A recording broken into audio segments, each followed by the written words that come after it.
Good evening, ladies and gentlemen. How are we getting on? Welcome to a brand new Expeditions video. Today we're going to take a little look at the reward system that is part of the Expeditions update, and we're going to have a look at what's included and how that whole system works. So, let's jump into it.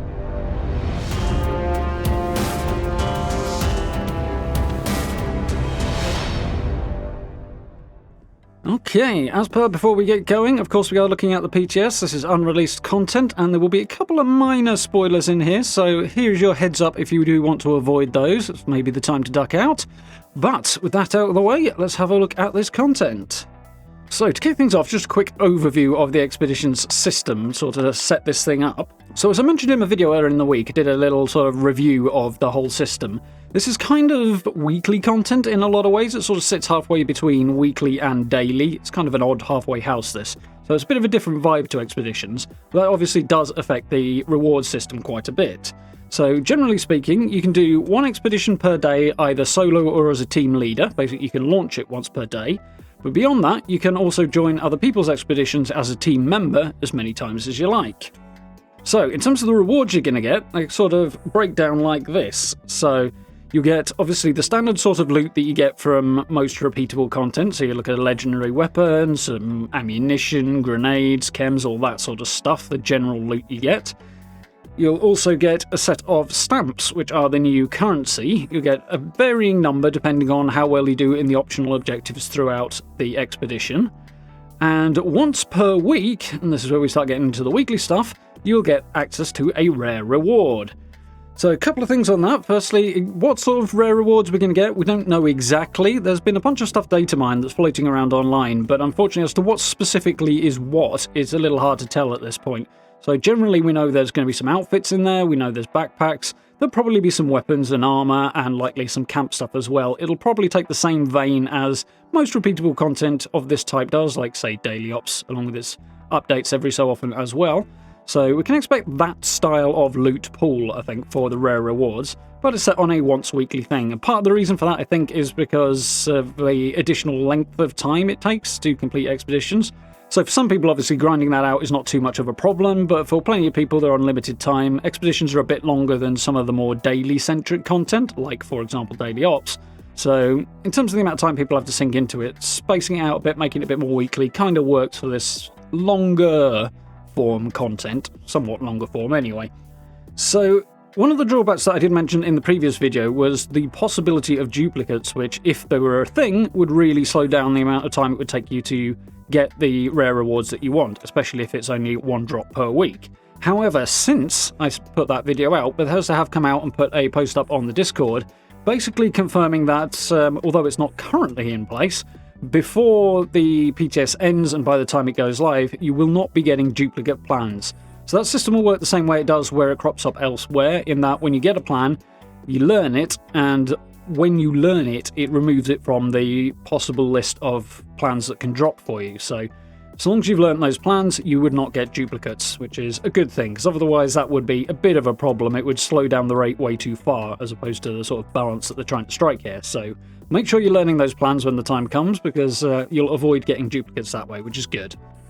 So I should mention actually that two things that have been pulled out that are not part of that rare reward loot pool are the Auto Axe weapon and the Union Power Armor, which are two of the new items available. Those things we've sort of discovered already and heard a bit about, but they're not coming as part of rare rewards from Expeditions. They're coming somewhere else. Bethesda haven't specified where, but that probably means the season that will be coming alongside Expeditions. So by then we'll be on Season 10. Obviously this is aiming somewhere around about September, so that should be about where we are. So we're likely to see the Auto Axe and the Union Power Armor on there, but I mentioned that because it comes back to what we're going to have a look at in a minute. So I mentioned before the stamp system. Obviously, as you complete those optional objectives, you get more stamps. You don't get a vast number, so you will have to run quite a lot of expeditions in order to gain a decent number of stamps to trade. Once you've got them, you can take them to a new vendor, Giuseppe, who is at the White Springs Refuge. Those of you who are regular visitors to the White Spring will probably remember where Bubbles hangs out. She's a Miss Nanny robot who sells Nuka-Cola.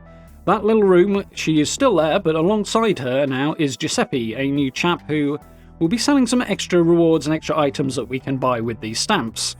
So if we head over to him, finder. You've got a whole lot of stuff we can chat about, his background, stuff like that. He also gives you a riddle every day. There's no actual reward for completing that. It's just a fun anecdotal thing that you can do for the satisfaction of solving his riddle if you'd like to.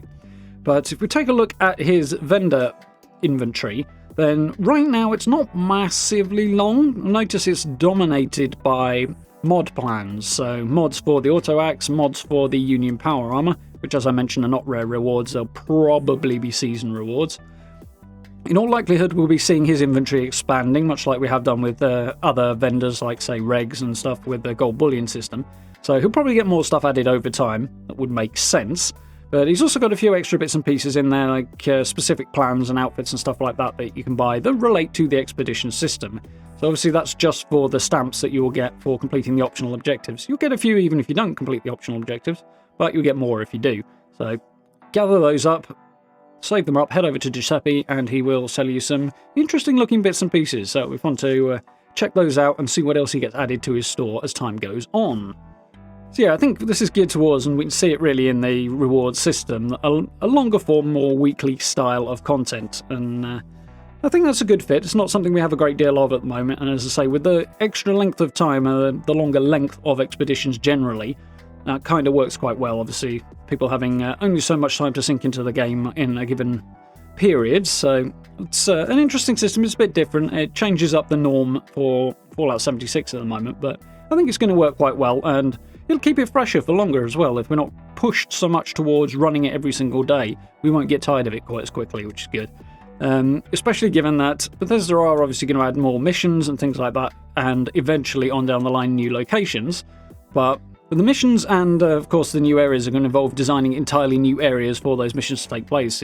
As we've currently got it set up, Union Dues takes place in one location, and the other mission that will be coming on launch and to the PTS a little on down the line from where we are now, they both take place in different locations within the pit. So as they add new missions, they're going to have to add new sort of sub-locations, and eventually, as I say, whole new areas other than the pit. So that's going to increase the amount of time it takes Bethesda to generate this additional content for Expedition. So slowing down the rate at which we go through it is probably good from that standpoint as well.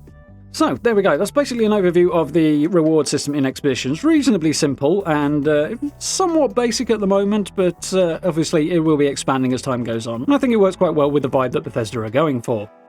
So I do hope you guys found this useful and informative. If you did, please do consider dropping subs and likes. I very, very much appreciate it.